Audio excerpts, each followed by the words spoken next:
Is that really what you're wearing to the Zenith Tower Gala?"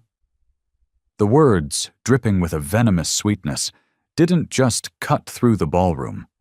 They shattered the atmosphere.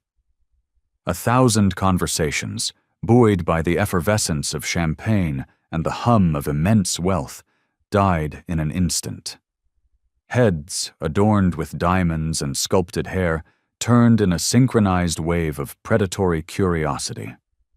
In the heart of New York City, inside a ballroom that glittered like a captured galaxy, Isabella Sterling, the 29-year-old CEO of Sterling Enterprises, let her laughter peal out, sharp and beautiful as breaking crystal.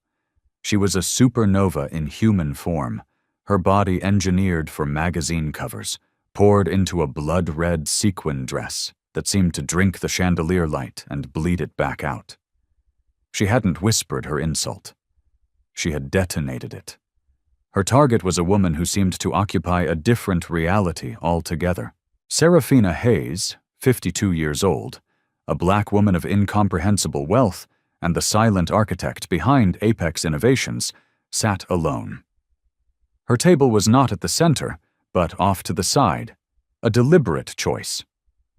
She wore a long, flowing satin gown, the color of molten copper, a dress that didn't shout for attention but emanated a deep, quiet heat, like the core of a dormant volcano. Her hair was swept into an elegant, intricate bun at the nape of her neck, showcasing the regal line of her posture.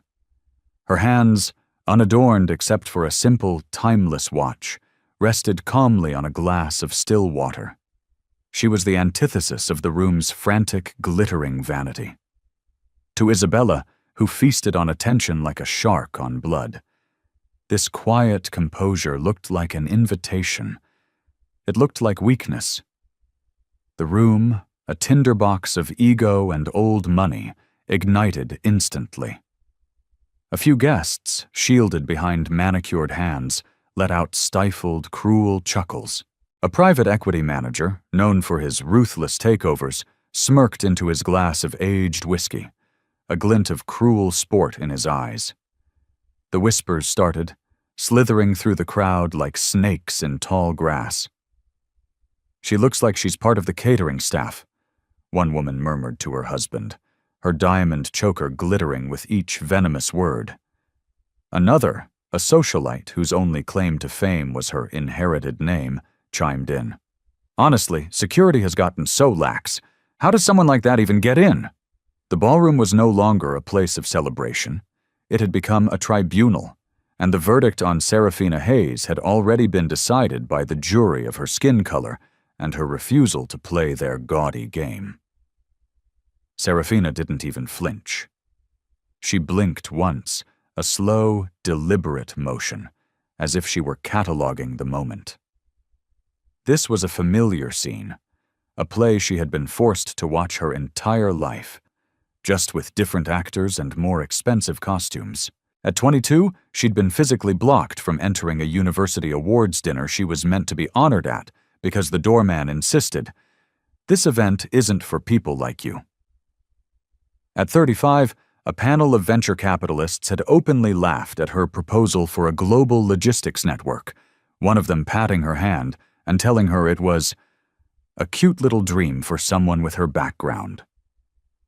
And now, here she was again, in a room dripping with gold leaf and suffocating arrogance, facing the same dismissal, the same casual cruelty designed to erase her very presence. But history had been a brutal and effective teacher. Its primary lesson: patience is a weapon. Isabella, emboldened by the crowd's reaction, glided closer. The sequins on her dress hissed with the movement. She swirled her wine, the crimson liquid catching the light, her red-painted lips curling into a smile that was all blade. "Ballroom couture, sweetheart. You should look into it sometime," she purred, her voice loud enough to carry. She paused for effect, letting the cruelty hang in the air. "Oh, but wait. Maybe it's not in the budget." A collective, sharp intake of breath rippled through the onlookers. The insult was no longer a pinprick. It was a public stabbing. It was a spectacle. And still, Serafina remained perfectly still. One hand, with an almost imperceptible grace, traced the delicate stem of her water glass. It wasn't a nervous tick. It was an act of anchoring. Her silence wasn't a void. It was a pressure chamber, building, waiting. Before we dive deeper into this powder keg of a story, let me ask you something. Have you ever been judged solely on your appearance, before you even had a chance to speak? Let me know with a simple yes or no in the comments below. And hey, if you're here for stories where justice is served ice cold, do me a favor and smash that like button and subscribe. You're not just a viewer. You're part of a movement that believes dignity isn't a privilege, it's a right. Now, back to the silent storm that was Serafina Hayes. A spotlight sliced across the grand stage, signaling the start of the evening's official program, but no one cared. The real drama, raw and captivating, was unfolding at Serafina's quiet table. A young journalist named Maya, her phone's camera secretly recording from a slit in her clutch, angled her body for a better view. This wasn't the fluff piece her editor had sent her for. This was real. Across the room, a Hong Kong-based investor, the formidable Mr. Chen, raised a skeptical eyebrow. He leaned toward his wife, whispering in Mandarin. They either have no idea who she is, or they know exactly who she is, and are terrified. A few seeds of doubt had been planted, but the majority of the room was still firmly on Isabella's side. She was 29, a firecracker, a CEO who had inherited an empire and marketed it with the ferocity of a warrior. She was the kind of beautiful, loud, white power they understood and celebrated. Serafina, by stark contrast, was the kind of power you don't notice until it has consumed all the oxygen in the room. Isabella's laughter sharpened, gaining a new, more vicious edge. "Tell me, darling, whoever you are," she said, leaning in so close Serafina could smell the expensive perfume and the cheap cruelty. "Did you sneak past the velvet ropes hoping to meet someone who could change your life tonight?" Finally, Serafina looked up. Her gaze wasn't angry or hurt. It was steady, ancient, and utterly immovable. Her voice, when it came, was soft, but it had the measured, resonant quality of steel sliding into place. "I already have." The ballroom stilled. For a split second, the meaning was lost. But Isabella's smirk faltered, a flicker of confusion in her eyes. Serafina knew precisely what she had said. The storm hadn't just begun. The hurricane had just made landfall. The gala at the Zenith Tower wasn't just a party. It was the apex of New York's social and financial calendar. It was a high-stakes ritual disguised as a birthday celebration for a media tycoon, where fortunes were made and reputations were shattered between sips of champagne. The air itself felt heavy, thick with the scent of French perfume, ambition, and the metallic tang of unspoken rivalries. Every guest was a masterpiece of presentation, their clothes worth more than a suburban family's yearly income. And then there was Serafina Hayes. She had arrived with no fanfare, no publicist whispering her name into the ears of photographers, no entourage to part the crowds. She was a singular presence, a study in quiet composition. Her copper satin gown was a deliberate choice, flowing around her like captured twilight. It didn't scream for attention. It commanded it with its absolute refusal to play the game of sequins and diamonds. Her jewelry was minimal. A watch, simple earrings. This quiet entrance was intentional. Tonight she hadn't come to network. She had come to observe, to listen, to take the temperature of a world that had so often tried to freeze her out. Across the room, Isabella Sterling had ensured her entrance was an explosion. At 29, she was the CEO who believed her brand was built not on substance, but on spectacle. Tonight, she was the spectacle, Her scarlet dress was less a garment and more a dare. Every click of her stiletto heels on the marble floor was a demand for attention. Every toss of her perfectly highlighted hair, a pose for an imaginary camera. She lived for the spotlight, and had a visceral, predatory contempt for anyone who refused to worship it alongside her. That refusal was Serafina. The whispers about the contrast had started the moment Serafina entered. "How simple," someone had commented. "Is that copper? At a winter gala?" Another had sneered. "She didn't even bring a date. How sad." The assumptions were not new. They were old, tired, and deeply ingrained, recycled from centuries of rooms just like this one. Rooms where black women were expected to be either invisible servants or exoticized decorations, but never, ever, the seat of power. Serafina had walked into these rooms her entire life, and each time she had deployed the same defense, a profound and unsettling calm. Isabella, however, saw that calm and smelled blood. She perceived it as weakness, and weakness was an opportunity. She made sure her voice carried when she first mocked the gown. She made sure her clique of friends, the wives of hedge fund managers, their necks weighed down with diamonds, heard every syllable. For her, this was a blood sport, a public execution of an unknown woman's dignity. But what Isabella didn't know, what almost no one in that glittering, arrogant room knew, was that Serafina Hayes owned a different kind of spotlight. She didn't chase the flash of cameras. She built the companies that owned the cameras. She didn't need to sparkle. She signed the checks that kept entire industries, including, very quietly, sterling enterprises, from collapsing into dust. She was the architect of shadows, the ghost in the machine, the unseen hand that moved billions across continents before breakfast. Serafina sat with her back ramrod straight, her eyes on the stage where a jazz quartet had begun to play a soft, melancholic tune. Her silence wasn't a retreat. It was an audit. Every smirk, every whispered insult, every dismissive glance was being recorded, not in a ledger of shame or anger, but in one of cold, hard data.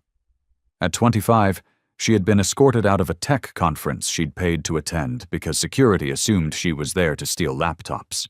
She went home that night and, fueled by a cold, quiet rage, drafted the business plan for her first software company, which she would sell 5 years later for $100 million. Now, decades later, in another opulent room, she faced another gatekeeper, this one cloaked in designer sequins and cheap arrogance. The cycle had come around again, but this time she wasn't just a guest with an invitation. This time she owned the pen that could rewrite the entire story. Isabella, feeling the first prickle of annoyance at her target's lack of a satisfying reaction, raised her glass again.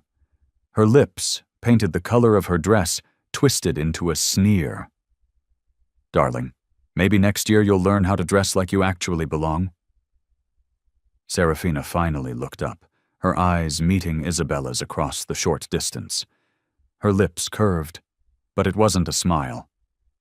It was the calm before a tsunami. She didn't say a word. She didn't have to. The room had already cast its vote. This was entertainment. But for Serafina Hayes, it was evidence. The prosecution was resting. The verdict was about to come in. The saxophone's melody curled through the air, a ribbon of smooth, elegant sound, but Isabella's voice was a shard of glass, tearing through it. She leaned against a gilded table, wine glass held like a scepter, her eyes locked on Serafina, her evening's new favorite toy. "Excuse me," she called out, her voice ringing with theatricality, aimed at the master of ceremonies standing near the stage. "I thought this was an exclusive event. I'm just starting to feel like the guest list has gotten a little charitable." A wave of laughter, quiet and conspiratorial at first, swelled into something bolder. Dozens of heads now swiveled openly towards Serafina's table. She didn't move a muscle. Her gaze remained fixed on the flickering candlelight dancing on the white linen of her tablecloth. Isabella smirked, high on the intoxicating drug of the crowd's approval. She raised her voice again, this time turning to her circle of sycophants. "Maybe someone should check her invitation. Security? Is she even on the list?" Gasps, murmurs. The phrase "not on the list" was a death sentence in a room built on foundations of exclusion and inherited privilege. In the blink of an eye, strangers began to write Serafina's story for her. She was a staff member who'd gotten lost. She was a vendor's assistant who had slipped in. She was an audacious social climber hoping to trap a wealthy husband. The narratives were fiction, but they were easier to swallow than the bitter pill of their own prejudice. In a quiet corner, the journalist, Maya, frowned, her thumb pressing harder on her phone's record button. She knew this for what it was, a public lynching disguised as high society banter. Serafina took a slow, deliberate sip of her water. Her copper gown seemed to absorb the light, glowing with an inner fire. But Isabella was far from finished. She turned her entire body towards Serafina now, a predator closing in, letting her red sequins blaze like a forest fire. "Sweetheart, if you're lost, the service entrance is that way," she said, pointing a perfectly manicured finger toward the back of the ballroom. "That dress would be perfect for carrying a tray of canapes." The laughter that followed was explosive, sharp, and ugly. Someone actually clapped. The hedge fund manager nearly choked on his whiskey, slapping his friend on the back. For Serafina, time seemed to slow down, to warp.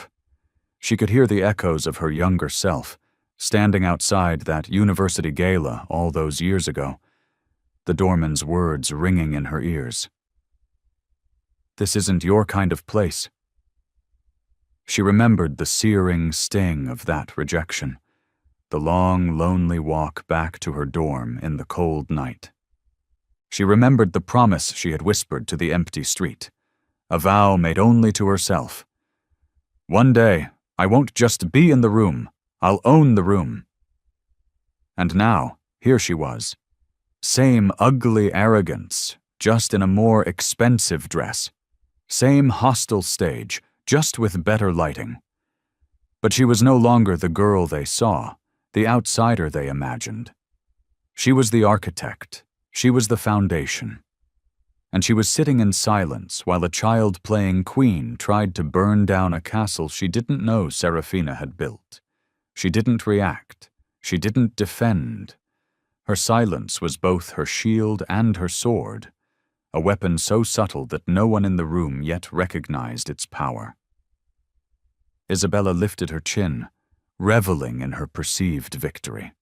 She was a creature fueled by external validation, and tonight the room was giving her everything she craved. Her laughter sparkled as much as her dress. To her, this was a triumph. To Serafina, it was merely Exhibit A in a case that was rapidly building. Maya, the journalist, scribbled furiously on a digital notepad, capturing every cruel word. Across the room, Mr. Chen whispered again to his wife, this time with a deep frown. "They mock her, but look at her. She is not just composed, she is calculating." The ballroom continued to buzz, drunk on champagne and casual cruelty. The fine line between entertainment and abuse had been gleefully erased. And Serafina Hayes, the woman in the copper gown, a silent inferno, simply let the room continue to dig its own grave, one shovelful of arrogance at a time. The laughter eventually subsided, replaced by a low, expectant hum. The jazz band played on, but they had become background noise. The true center of gravity in the grand ballroom had shifted, pulling every eye, every whisper, every thought toward the solitary woman in copper satin.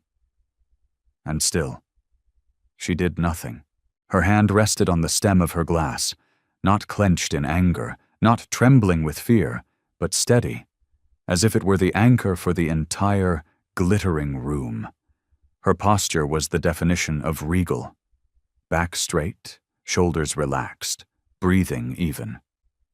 To a casual observer, she was a statue, unmoved by the storm raging around her. But to the few who were watching with true acuity, Maya in the corner, Mr. Chen across the floor, it was clear this wasn't passivity. This was command. This was a masterclass in control. Isabella tilted her head, a flicker of impatience crossing her face. She was accustomed to reactions. She fed on tears, on shouted defenses, on whispered apologies from those desperate to remain in her orbit. This absolute silence was unnerving. It wasn't the surrender she had anticipated. It was something else entirely, something she couldn't categorize, and therefore couldn't conquer. She leaned closer, her voice a low, sarcastic purr. "Cat got your tongue, darling? Or do you only speak when you're serving drinks?" Still, nothing. Serafina simply lifted her glass, took a single, measured sip of water, and placed it back on the table with a soft, definitive click. Not a single drop was spilled. The room noticed. Even the most oblivious, champagne-soaked guest noticed that. Poise like that wasn't learned, it was forged. It was carved out of the bedrock of 1,000 hostile rooms, 1,000 dismissive glances, 1,000 challenges to her right to simply exist in a space. Maya's pen scratched against her phone screen. She doesn't react. She absorbs. She disarms. Inside Serafina's mind, the insults played on a loop. Wrong dress, wrong place. You don't belong. They weren't new wounds. They were old scars, a familiar chorus she had learned to tune out. But tonight was different. Tonight, she wasn't here to endure the song. She was here to silence the entire orchestra. Her silence began to act as a mirror. The longer she refused to engage with Isabella's attacks, the more the harsh spotlight swung back onto Isabella herself. And with that spotlight came a new, uncomfortable scrutiny. Guests who had been laughing moments before now shifted in their expensive seats. The joke was wearing thin. It no longer felt witty or sharp. It felt desperate. It felt cruel. Isabella's perfect smile faltered, just for a fraction of a second. She masked it quickly, tossing her hair back so her diamond earrings caught the light. But the crack had appeared, a tiny fissure in her armor of arrogance. And in that moment, Serafina's eyes lifted. Calm, steady, ancient. She still didn't speak, but the sheer weight of her gaze landed on Isabella like a physical blow. For a single heartbeat, the room was filled with a silence that was heavier than applause, louder than any insult. Mr. Chen whispered to his wife, his voice filled with a dawning awe. "She is not ignoring her. She is waiting." He was right. For Serafina Hayes, silence wasn't the absence of a response. It was the gathering of evidence. Every laugh, every sneer, every dismissive glance. She let them all pile up, brick by heavy brick, building a tower of Isabella's own making. A tower so tall and so heavy, it was destined to collapse under its own weight. And when it fell, Serafina would not be the one buried beneath the rubble. From her vantage point at the edge of the ballroom, Maya adjusted her clutch.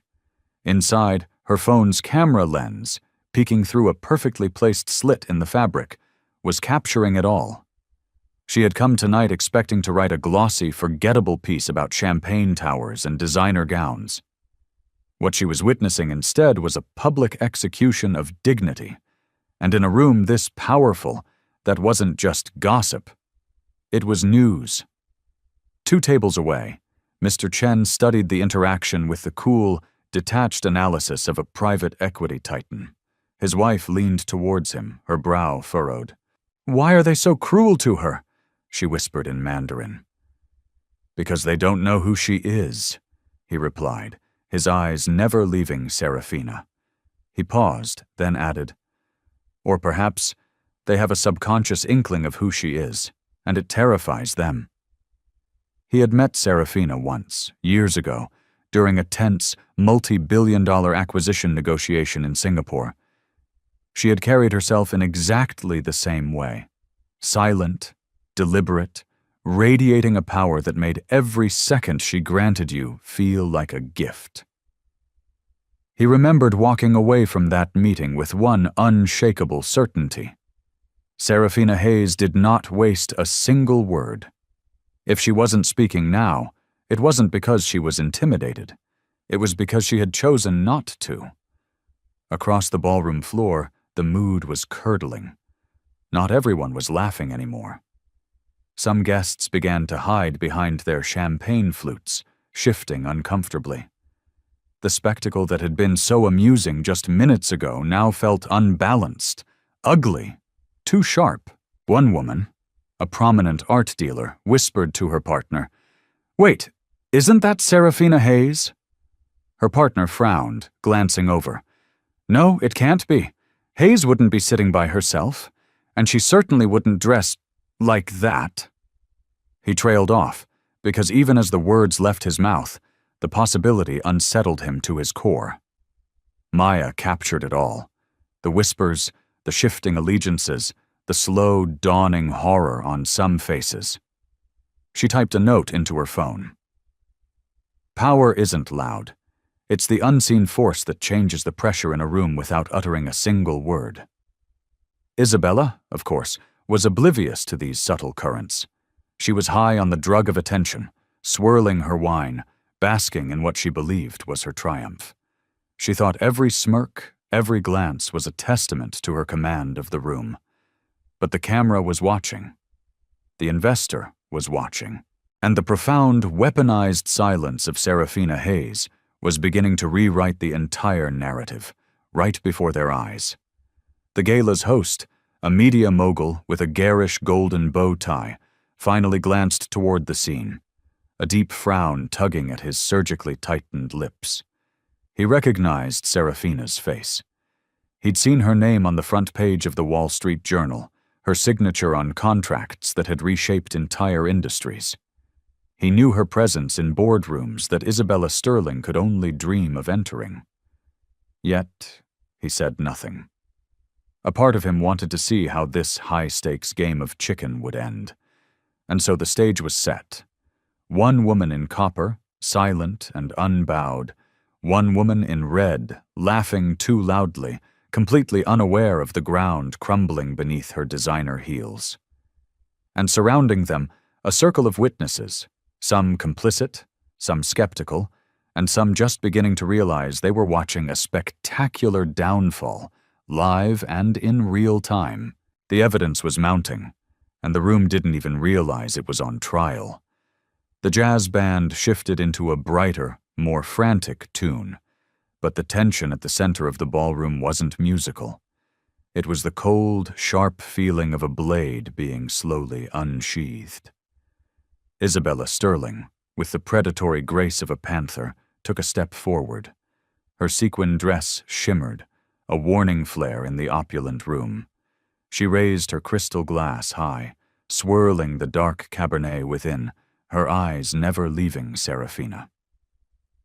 "Well," she announced, her voice a symphony of champagne and condescension, "if silence is your only defense, then allow me to make a toast to it."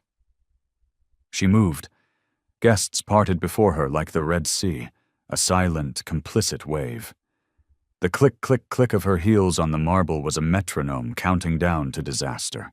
She stopped directly in front of Serafina's table, the crowd now forming a tight, breathless circle, pretending to mingle while leaning in, hungry for the final act. Isabella leaned over, her smile as sharp as broken glass, and lowered her wineglass perilously close to Serafina's copper gown. "Be careful," she purred, her eyes glittering with malice. "Wouldn't want a little accident to ruin that lovely staff-colored dress." And then, It happened. A deliberate, almost theatrical tilt of her wrist. A feigned slip, masked as a clumsy accident. A waterfall of scarlet wine cascaded down, splashing across Serafina's lap, staining the luminous copper satin like blood blooming on a bed of embers. A collective gasp sucked the air out of the room.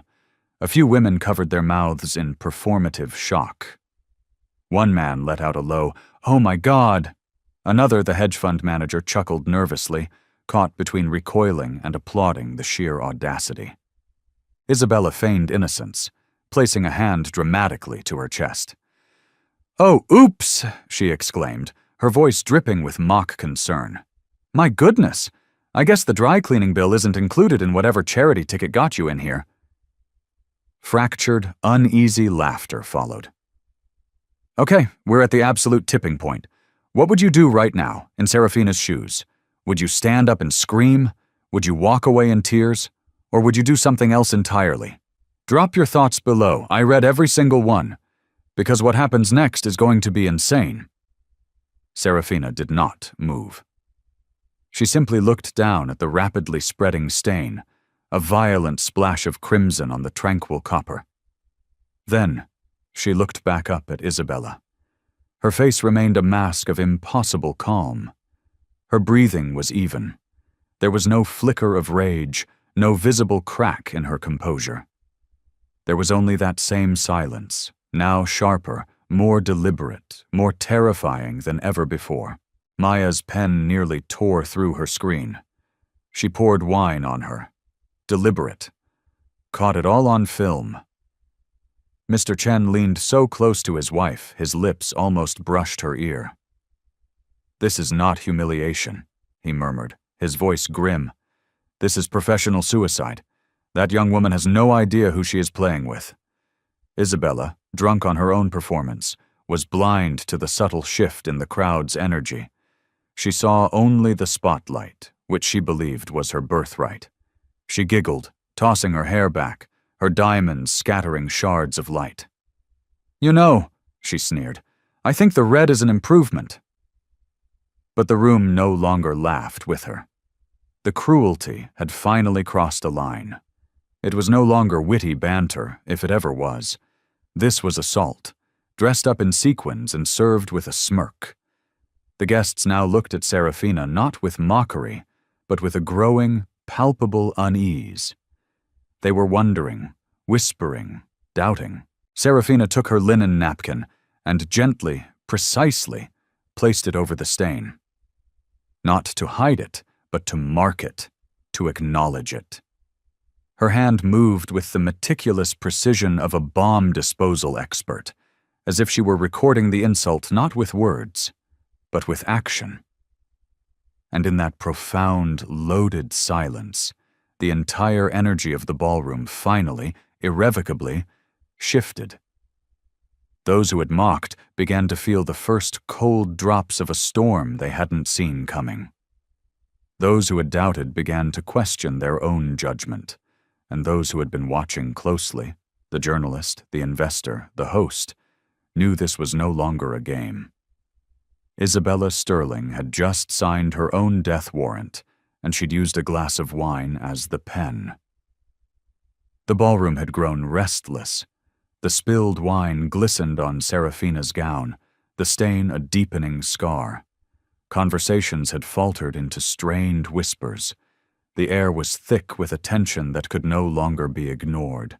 But Isabella, high on the spectacle, was determined to see her victory through to its bloody end. "Security!" Her voice, sharp as a stiletto heel, pierced the nervous hum of the room. She waved her manicured hand with the imperious air of a queen, dismissing a peasant. "Someone please escort this woman out of here. She is clearly a disturbance and is not supposed to be here." The gasps this time were louder, laced with genuine shock.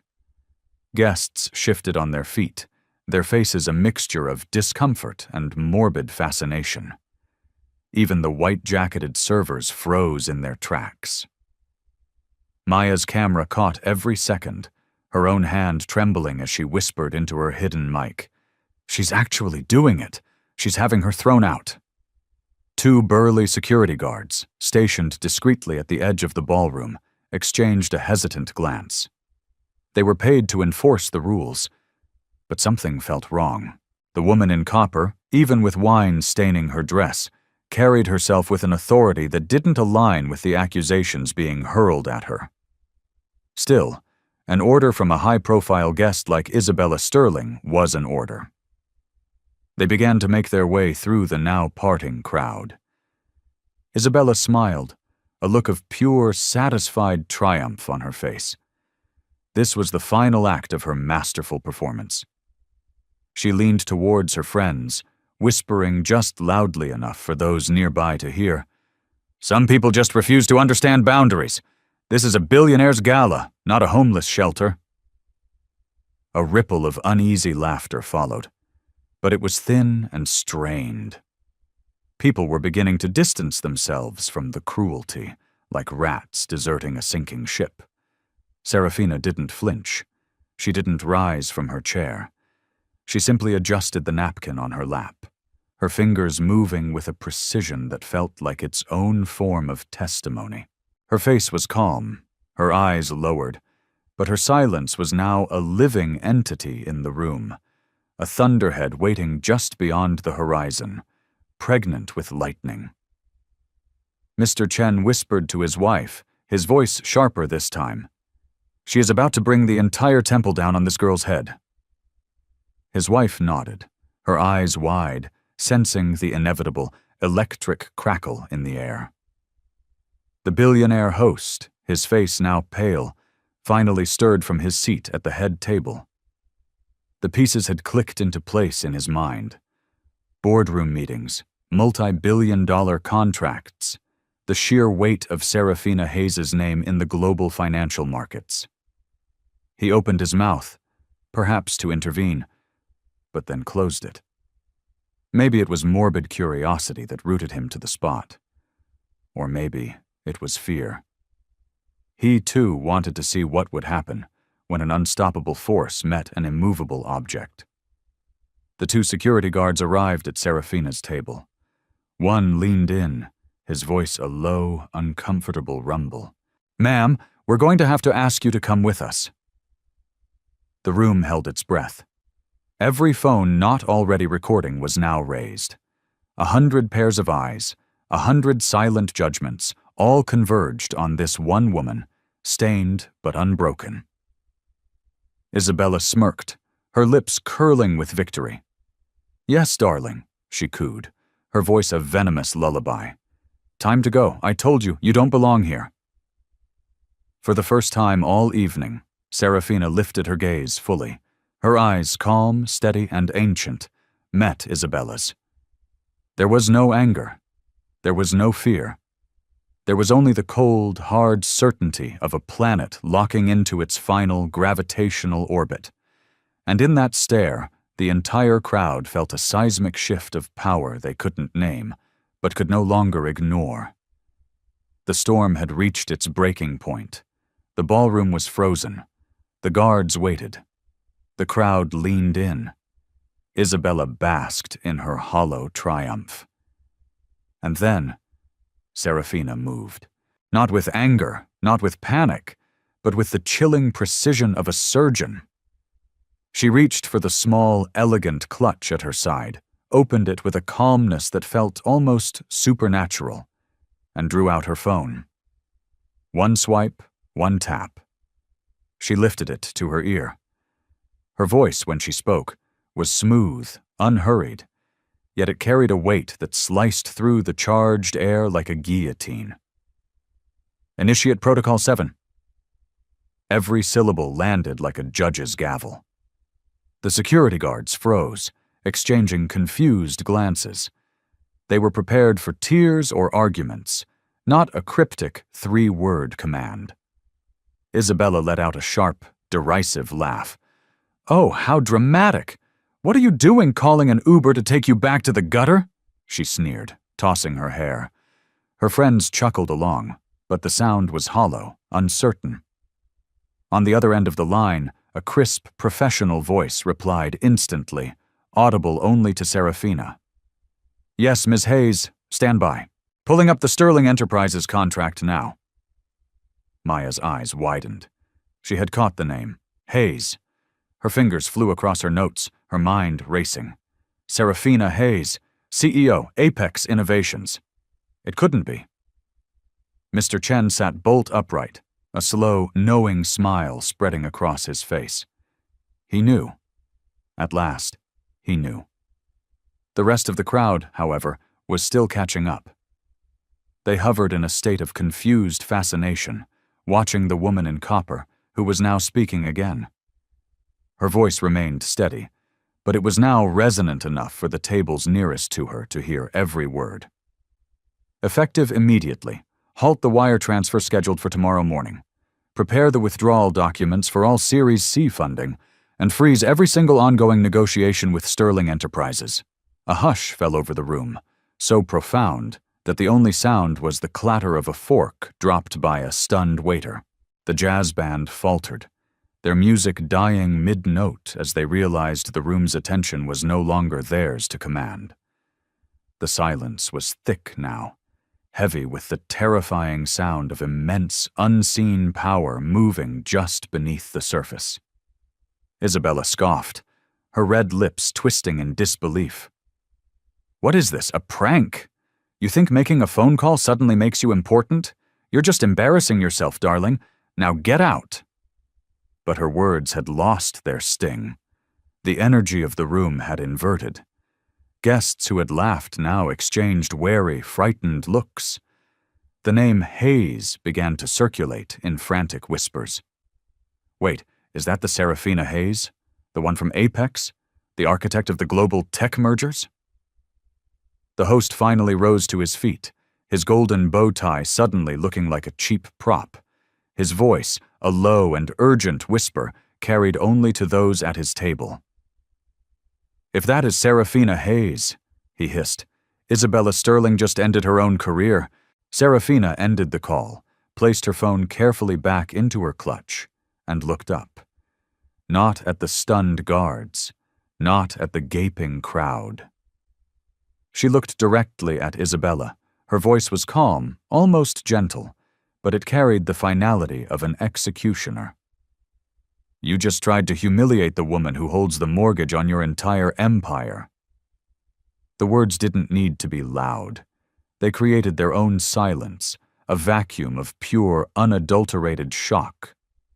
And in that silence, Isabella's victorious smirk finally, completely, shattered. For the first time all night, she looked terrified. The balance had not just shifted. The entire world had just tilted on its axis, and the game was no longer hers to play. The air in the ballroom crackled, heavy with the weight of revelation. Isabella stood frozen over Serafina, her crimson sequins no longer blazing with confidence, but flickering like dying embers. Her smirk had dissolved into a mask of slack-jawed disbelief. The crowd, a moment ago her jeering audience, was now a silent, stunned jury waiting for the sentence. Serafina did not break. She did not rise in anger. She rose in power. Slowly, deliberately, her chair gliding back without a sound. The copper satin of her gown seemed to catch fire under the golden chandeliers, the wine stain no longer a mark of shame, but a battle scar she wore with pride. As she stood, her presence seemed to expand, growing taller, heavier, an undeniable force of nature in the center of the glittering room. She did not raise her voice. She didn't have to. "My name," she began, her gaze sweeping across the circle of stunned faces, landing on each person who had laughed, who had whispered, who had watched, "is Serafina Hayes." The whispers erupted into a roar of confirmation. "Hayes, Serafina Hayes, Apex Innovations." The name echoed off the marble walls, a shockwave of recognition. Serafina's eyes locked back onto Isabella. Her gaze was calm, icy, and final. "And tonight," she continued, her voice a quiet storm, "you mocked the woman holding the pen that signs the checks for your future. I am the CEO of Apex Innovations. I am the principal financier of the Sterling merger, the $7.2 billion deal that keeps your little empire from collapsing into a pile of debt." The words landed like a physical blow. The crowd gasped, a collective audible shock. A server dropped an entire tray of champagne flutes, the sound of shattering glass echoing the shattering of Isabella's world.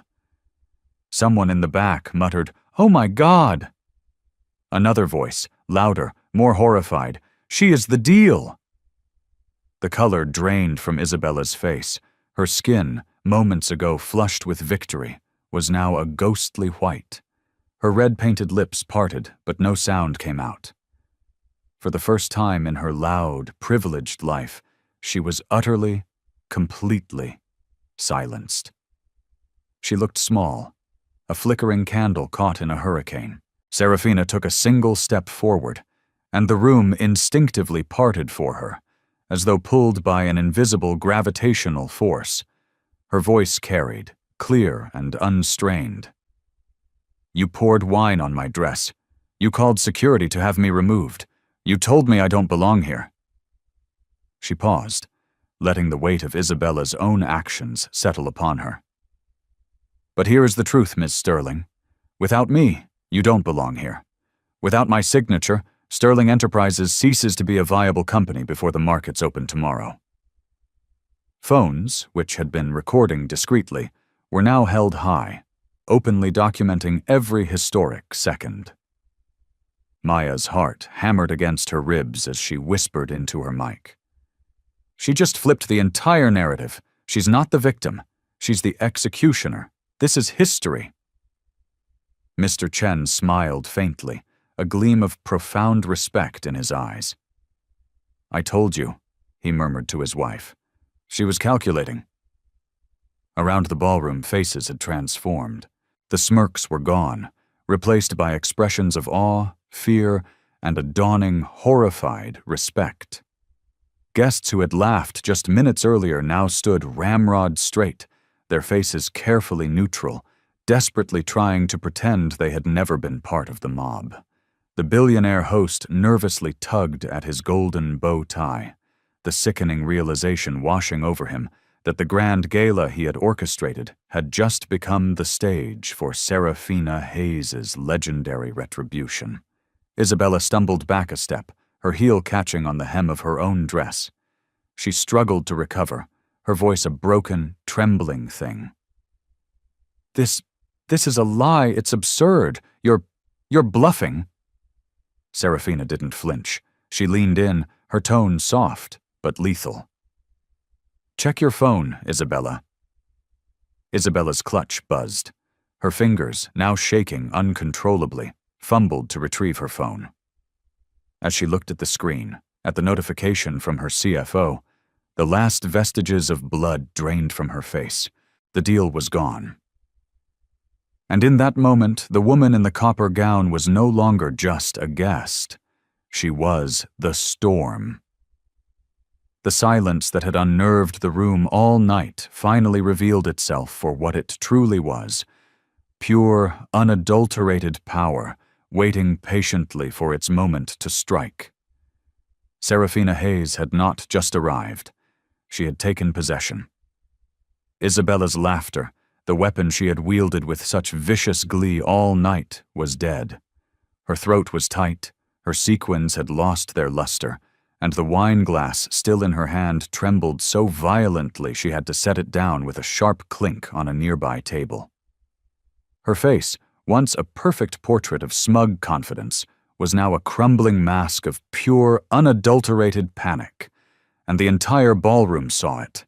Every guest who had smirked, who had whispered, who had joined in her cruel sport, now shifted their weight, avoiding her desperate, pleading gaze.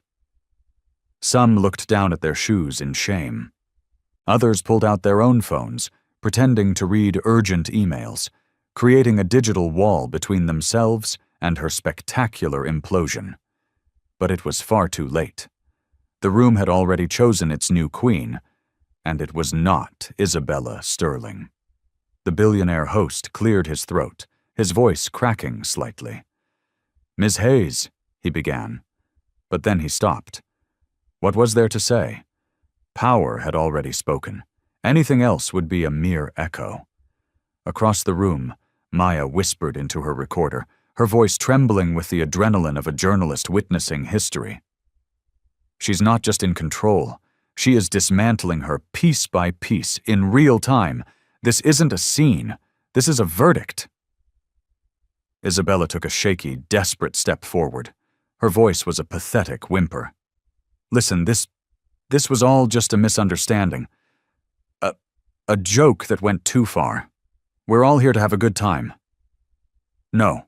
Serafina's voice, calm and low, cut through the air with the finality of a prison door slamming shut. The single word silenced the room once more. Even the band, which had hesitantly started to play again, stopped mid-note, as if obeying a command none of them had heard. Serafina's eyes, unblinking, were fixed on Isabella. You were not joking. You chose to humiliate me because you thought you could. You called security because you believed in your heart that I did not belong. You poured wine on me because you have mistaken cruelty for power. She let the words hang in the air for a long, heavy moment. And now, the truth is standing right in front of you. Tell me, Isabella, do you still feel powerful? Isabella opened her mouth, but only a choked, soundless gasp came out. Her entire body language was a confession of defeat. Her arms crossed over her chest, her shoulders slumped. The blazing red dress that had once screamed dominance now looked like a cheap costume on a disgraced actor. Mr. Chen spoke, his voice carrying across the stunned silence with clear, ringing authority. That is the fundamental problem with arrogance, he declared to the room at large. It is always the last to know when it has already lost. Heads turned toward him, and a ripple of quiet, assenting nods spread across the floor. The crowd's shift in allegiance was now complete and undeniable. A woman in a diamond necklace, who had been one of the first to laugh, now slowly, deliberately, raised her champagne flute in a silent toast to Serafina, a gesture of apology and respect. The servers, once frozen with uncertainty, began to move again, but with a new, subtle purpose. They moved to Serafina's table, pouring her a fresh glass of water, clearing away the empty glasses from the surrounding tables, as if they were symbolically reclaiming her space from the insult that had desecrated it. Isabella, utterly desperate, turned to her circle of friends, her eyes begging for support. "Say something," she mouthed. "Tell her." But they refused to meet her gaze. One by one, they took a small step back, creating a physical distance that mirrored the emotional one. Her entire empire of validation, built on a foundation of fear and sycophancy, had crumbled to dust, not with a bang, but with a devastating collective silence. Serafina did not gloat. She had no need to. She simply stood there, tall, unwavering, a pillar of quiet strength. Her copper gown, even with its violent crimson stain, now seemed more radiant, more powerful than any sequin in the room. The stain was no longer a mark of humiliation. It was a badge of honor, a testament to her survival, a reminder of a line that was crossed and an empire that was undone. Maya whispered again, her voice breaking with awe. She flipped the entire room. Isabella is completely isolated, a queen with no court. And it was true. In the glittering, opulent heart of the Zenith Tower ballroom, surrounded by cameras and diamonds and the crushing weight of a profound silence, Isabella Sterling was no longer the center of attention. She was the cautionary tale, unraveling for all to see. Serafina Hayes had not just entered the room. She had claimed it. The ballroom held its breath, suspended in the aftermath of Isabella's complete and total collapse. The chandeliers still dripped their golden light, but it no longer felt celebratory. It felt clinical, like the harsh light of an operating theater where a diseased limb had just been amputated. The light no longer crowned Isabella. It illuminated the woman in copper who stood at the epicenter of the storm she had both endured and commanded. Serafina's hands were steady, clasped lightly in front of her. She didn't need to shout. Every ear in the room strained to catch her next words. Every phone was still recording.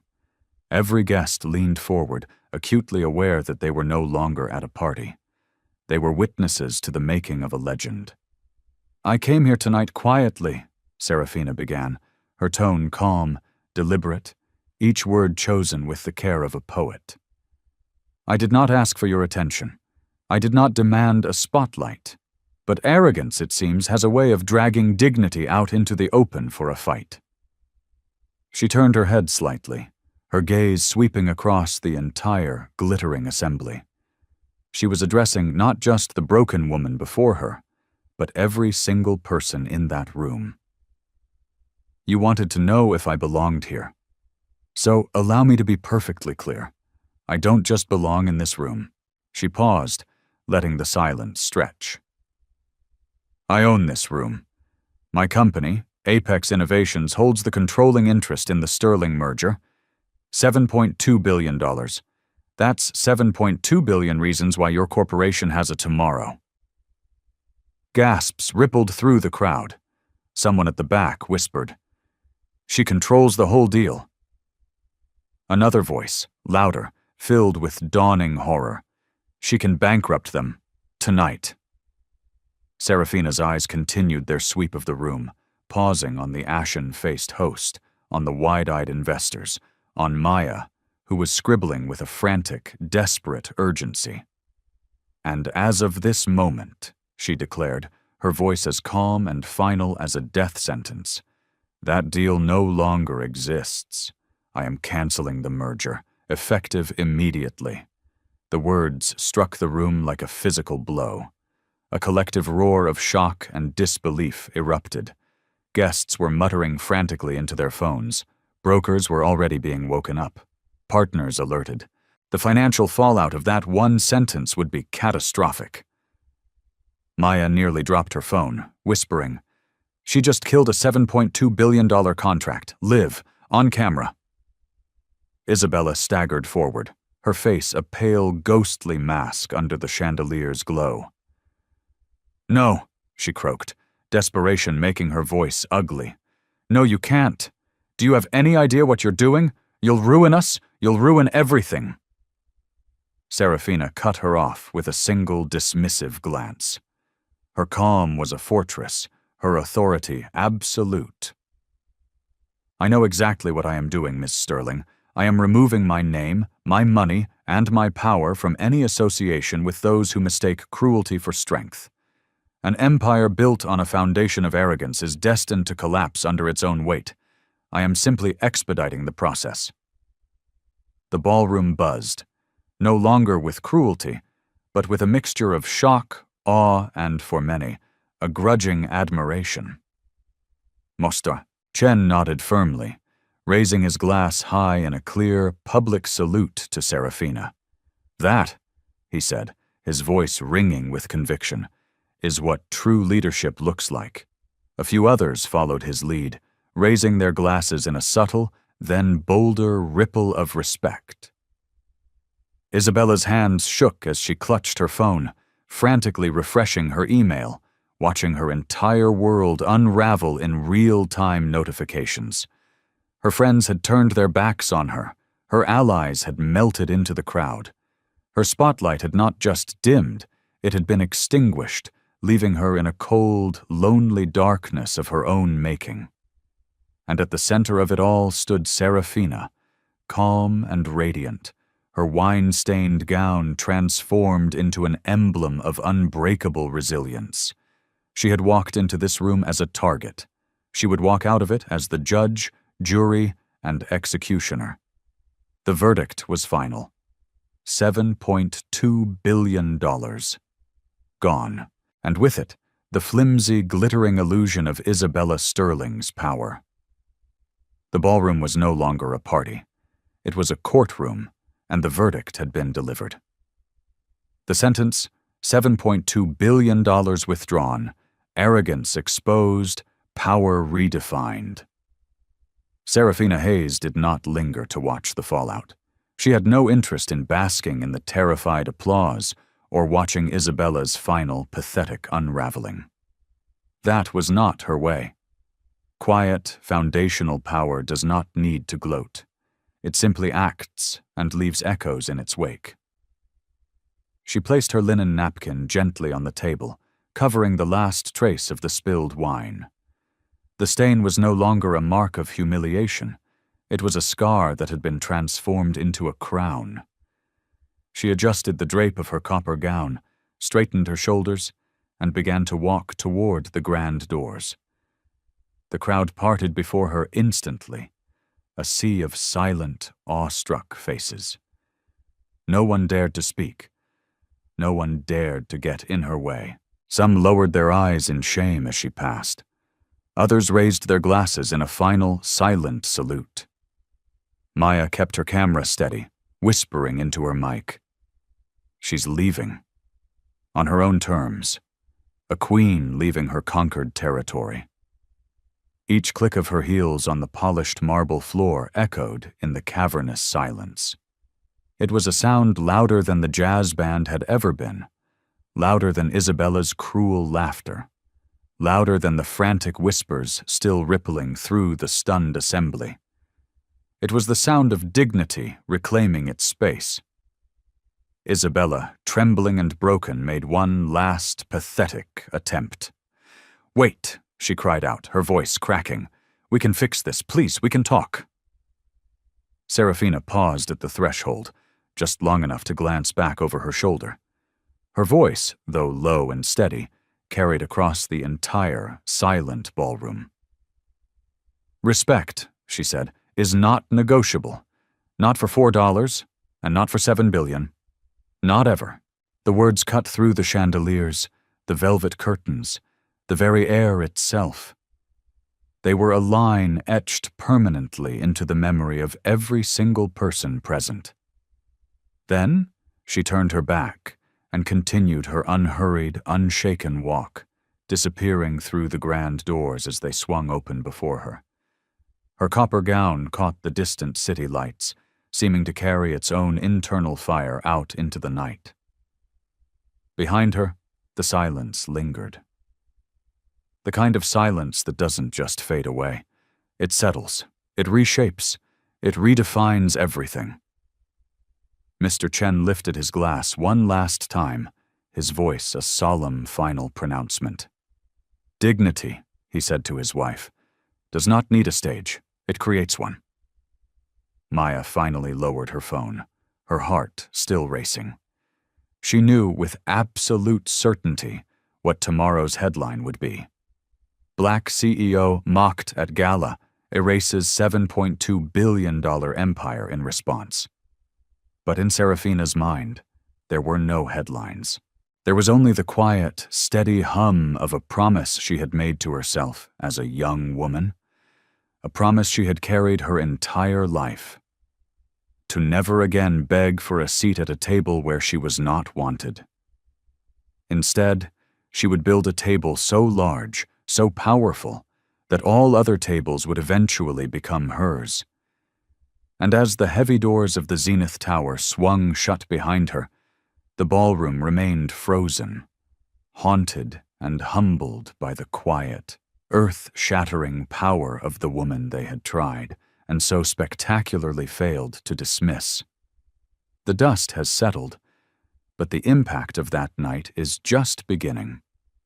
What's the biggest lesson you're taking away from Serafina's story? Share it in the comments below. Your perspective matters. And if this story resonated with you, if you believe in the power of quiet strength and unbreakable dignity, make sure you're subscribed and have those notifications turned on. The most powerful stories are always the ones we share.